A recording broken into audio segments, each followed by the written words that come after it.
Ketua Muhammadiyah COVID-19 Comment Center Pimpinan Pusat Muhammadiyah Agus Samsudin mengingatkan kepada masyarakat Indonesia untuk waspada terhadap varian baru COVID-19 Omicron.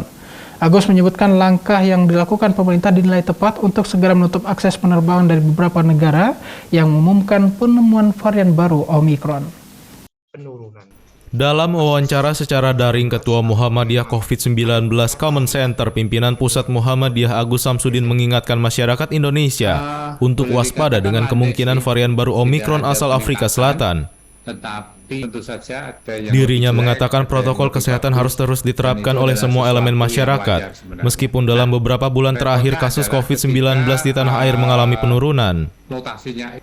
Di penghujung akhir tahun, Agus mengingatkan kembali untuk sejumlah masyarakat agar tetap di rumah untuk meminimalisir kemungkinan dampak penyebaran COVID-19.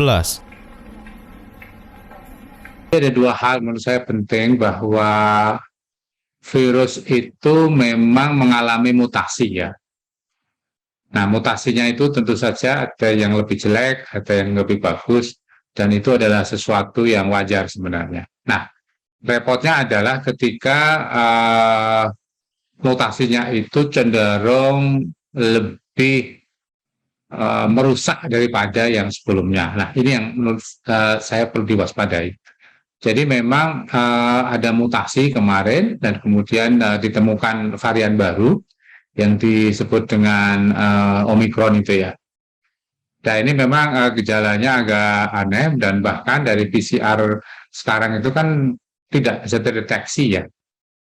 Kemudian yang kedua dampaknya hanya diare, tapi kemudian di dalam waktu singkat paru-parunya segera ketutup, dan kemudian ketika ada gejala dalam waktu pendek terjadi fatality. Nah, jadi memang ini harus kita waspadai bersama. Yang pertama tentu saja, tetapi kembali kepada bagaimana virus ini menular, maka sebenarnya yang paling efektif tetap ya, prokesnya tetap jalan, memakai masker satu, kemudian menjaga jarak, dan kedua tetap mencuci tangan. Ini Pak Agus, terlihat ada informasi juga nih terkait dengan varian Omicron yang kemungkinan penularannya lebih cepat. Ini apa upaya sebenarnya yang harus dilakukan pemerintah Indonesia? Mungkin ada rekomendasi khusus dari MCCC untuk pemerintah Indonesia? Ya. Saya tentu saja mengapresiasi apa yang dilakukan oleh pemerintah dengan menutup cepat ya, terutama penerbangan dari luar negeri. Ini sesuatu yang dulu dilakukan lambat ya, tapi sekarang bisa dilakukan dengan cepat sekali. Menurut saya itu satu kemajuan yang dilakukan oleh pemerintah. Yang kedua tentu saja adalah bagaimana masyarakat kita semuanya itu tetap menjaga prokes ya. Itulah kenapa kemudian kami terus terang dari MCCC sampai sekarang itu belum mengendorkan SOP-SOP yang ada. Kenapa? Karena kami berpikir kalau Desember ini akan terjadi penumpukan, ya, karena ada liburan akhir tahun, ada liburan Natal, dan mungkin ada acara event-event yang cukup banyak yang dilakukan oleh banyak pihak, maka itu berpotensi, ya, sekali lagi berpotensi untuk terjadinya penularan. Sehingga saya mengajak sebenarnya kepada masyarakat untuk bersabar gitu loh. Kita ini sudah 2 tahun bersabar dan hasilnya bagus. Tolong kita bersabar lagi 2 bulan lagi ini untuk melihat apakah akan terjadi outbreak lagi di Januari atau Februari gitu ya. Nah, jadi saran kami adalah akhir tahun, kalau bisa tahun baru juga tetap tinggal di rumah, nggak usah pergi kemana-mana terlebih dahulu ya. Kemudian yang kedua adalah tetap menjaga protokol kesehatan yang selalu kita anjurkan, tidak bosan-bosannya setiap saat. Pak Agus sudah melakukan koordinasi dengan pemerintah Indonesia terkait dengan siapa? Dengan pemerintah Indonesia terkait dengan penerapan kebijakan tersebut.